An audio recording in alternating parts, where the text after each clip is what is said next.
O Brasil e a formação de um projeto de integração americana nos primeiros anos da República. No Manifesto Republicano de 1870, uma frase em especial expressa os sentimentos da nova tendência em relação à política externa brasileira. Somos da América e queremos ser americanos. Mas o manifesto não soube resolver um problema.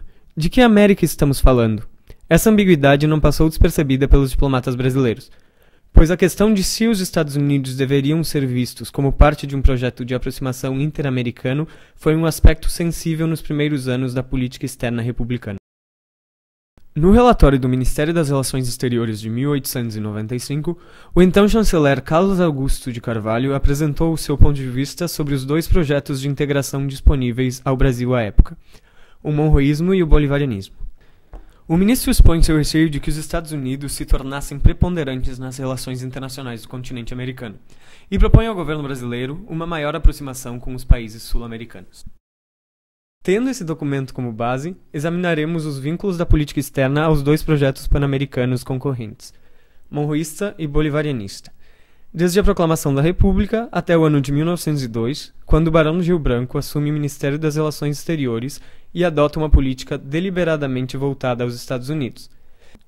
Assim, nosso objetivo é constatar se havia uma escolha consciente entre os dois projetos nos primeiros anos da República ou se tal escolha se dará apenas a partir da liderança do Barão de Rio Branco. Bolivarianismo. Bolivarianismo é, como ficou conhecido, o movimento de relações hemisféricas iniciado por Simão Bolívar, que fora presidente da Gran Colômbia, do Peru e da Bolívia, e que participara da independência de 5 países latino-americanos no início do século XIX. Ao lutar contra o domínio metropolitano, ele idealizou uma confederação de nações latino-americanas livres, independentes política e economicamente e unidas, com a finalidade de se protegerem das potências coloniais e da ameaça estadunidense. Seu projeto inicialmente excluía o Império do Brasil, por este não possuir uma herança colonial em comum. No período posterior à proclamação da República Brasileira, o país deixa de ser visto com desconfiança pelas ex-colônias espanholas. Por outro lado, o fim da ameaça de recolonização diminuiu gradualmente o ímpeto de uma integração bolivariana que buscasse um modelo confederativo, o que viabilizou a inclusão do Brasil no discurso pan-americano, tendo em vista que a integração não mais previa perda de soberania. Monroísmo. O monroísmo, enquanto alternativa de integração pan-americana, surge oficialmente em 1823, com o discurso do presidente James Monroe ao Congresso americano. Na mensagem, o mandatário estadunidense rechaçou a interferência da Europa nos assuntos do continente e reivindicou a libertação do Novo Mundo da presença europeia. Mais do que isso, Monroe colocava os Estados Unidos na proa do processo de integração americano, posicionando-se contra os ideais bolivarianos de formação de uma grande confederação sul-americana. Desde os seus primeiros anos, no entanto, o monroísmo já era percebido como uma doutrina voltada ao interesse nacional americano e à sua expansão. Contribuía para isso o pouco engajamento dos Estados Unidos na integração continental em favor de suas questões internas. Sempre alheio aos eventos sul-americanos que visavam a integração regional, os Estados Unidos criaram sua própria conferência no ano de 1889, em Washington. Dali saíram protocolos para a integração de infraestrutura, união aduaneira e monetária no continente, todos servindo aos interesses de liberalização econômica estadunidenses. Análise das relações entre Brasil e Estados Unidos. Com base nos relatórios anuais publicados pelo Ministério das Relações Exteriores, buscamos analisar as relações entre Brasil e Estados Unidos na segunda metade do século XIX, até a ascensão de Rio Branco à chancelaria em 1902. O primeiro ponto da análise é a posição tomada pelo governo imperial na Guerra de Secessão estadunidense, declarando sua posição neutra em 1861. Apesar dessa neutralidade formal, devido à identidade escravocrata que o Império mantinha com os confederados e temendo as ideias abolicionistas dos federalistas, era impossível não notar certa simpatia em relação aos sulistas. Em 1864, a alegação estadunidense acusa o Brasil de quebrar a neutralidade, alegando que o tratamento dado aos navios confederados era muito mais cordial do que o dado aos federalistas.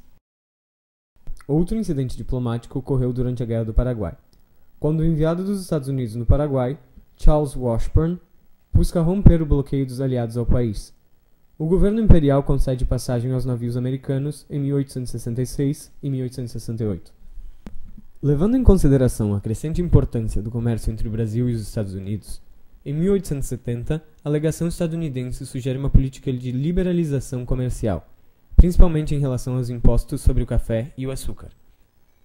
Os relatórios revelam uma aproximação gradativa no âmbito comercial, passando pela permissão em 1877 para o navio americano Enterprise navegar o rio Amazonas em exploração comercial, e pelo Acordo para a Proteção Mútua das Marcas de Fábrica e Comércio promulgado em 1879. A Conferência dos Estados Independentes da América.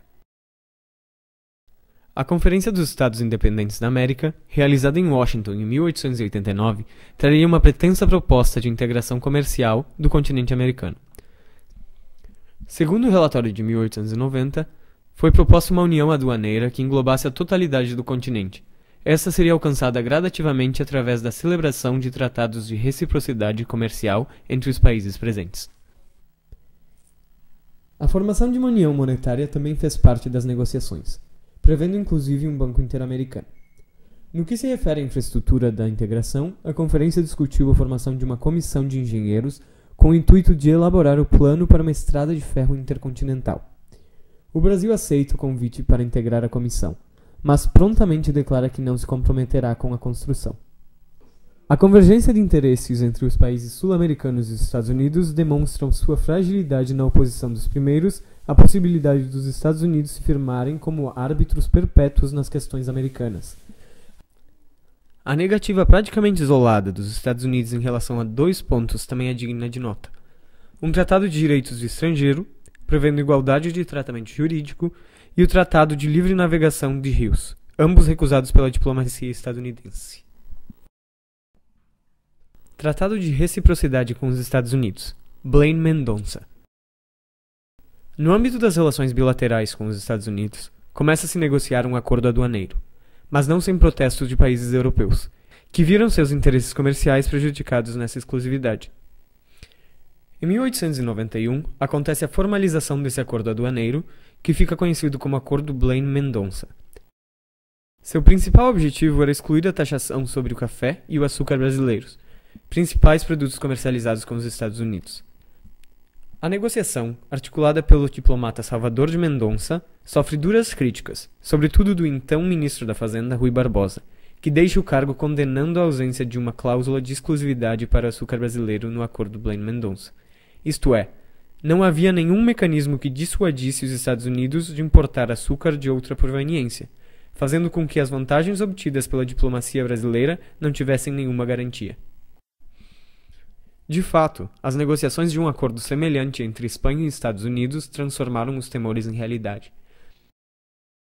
Do outro lado, em 1891, surge uma reclamação estadunidense de que a isenção aduaneira não era verdadeiramente recíproca, seguida de outra em 1892, relativa aos resultados obtidos com a queda das barreiras alfandegárias.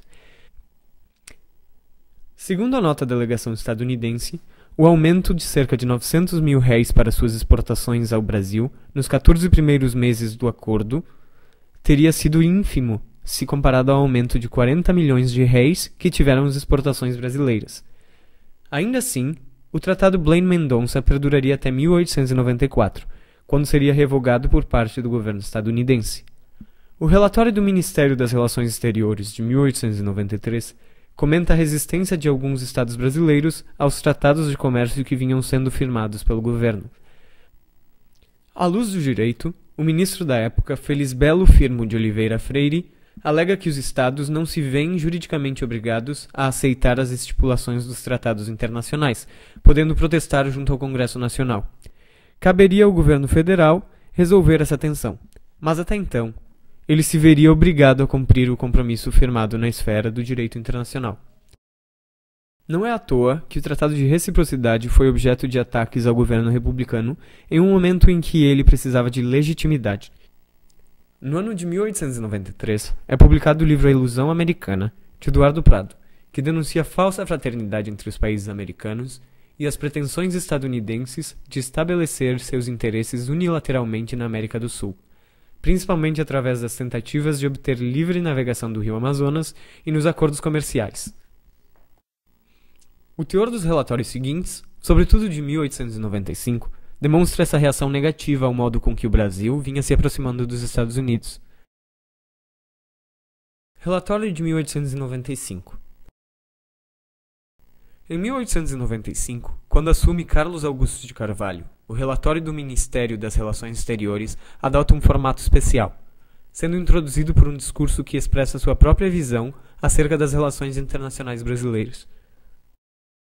Carlos Augusto de Carvalho se refere em tal relatório a um modelo de integração em moldes que mais tarde seriam consagrados pelo Mercosul, ou seja, a integração econômica promovendo a paz e a confiança entre os países no continente, julgando esse caminho ser superior a uma integração com base em compromissos políticos e, consequentemente, perda de soberania, como era o modelo de integração bolivarianista.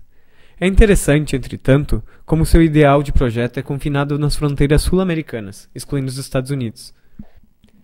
Portanto, para o ministro, não seriam as instituições as principais promotoras da aproximação sul-americana, e sim o fluxo comercial. Reduções de tarifas. Em 1897, há o relato de uma nova redução de tarifas cobradas sobre uma extensa cesta de produtos, desde gêneros alimentícios até manufaturados e bens de capital. As reduções ocorreram em caráter de reciprocidade pelas taxas praticadas pelos Estados Unidos. Em 1900, ocorre uma nova reclamação comercial dos Estados Unidos, alegando que não vinha sendo praticada a reciprocidade na redução das tarifas acordadas, e que enquanto 95% dos produtos brasileiros adentravam os Estados Unidos livres de tarifas, o Brasil continuava taxando 90% da produção estadunidense. Em 1898, o tom do ministro Dionísio de Castro Cerqueira aponta para um dos problemas que surgem nas relações comerciais com os Estados Unidos. O ministro se refere à proposta de isenção total das tarifas alfandegárias nas transações com os Estados Unidos, pois tal medida representaria uma perda significativa para a Receita Federal. Ora, uma isenção parcial seria compensada pelo aumento nas importações, ou seja, mesmo com um imposto menor, a arrecadação se equivaleria pelo maior fluxo de mercadorias a serem taxadas. No caso da isenção total, não há nenhum ganho de receita equivalente, resultando em um desequilíbrio crônico para o orçamento da União. A situação se agravaria ainda mais caso o país se visse obrigado a estender esse tratamento a outros países. Não é surpresa que a isenção de tarifas encontrou grande resistência das próprias autoridades brasileiras. Conclusão. A partir da revisão dos relatórios desse período, ficou evidente a ausência de uma linha mestra que se identificasse com algum projeto de americanização. Na formulação da política externa, a consciência de uma integração ainda era muito fluida dentro da diplomacia brasileira, resultando na incoerência do conjunto dos relatórios. Os relatórios de 1890 a 1892 são caracterizados pela falta de conteúdo normativo, limitando-se a registrar os movimentos da chancelaria no sentido de obter reconhecimento externo para o novo regime e de estabelecer acordos comerciais. A partir de 1893, os relatórios passam a apresentar críticas às negociações bilaterais com os Estados Unidos, sobretudo no de 1895, no qual Carlos Augusto de Carvalho sugere uma mudança no rumo da política externa em direção a maior aproximação com os Estados sul-americanos. Foi apenas com o Barão de Rio Branco que a diplomacia brasileira define um modelo de integração centrado nos Estados Unidos que perdurará até a primeira metade do século XX.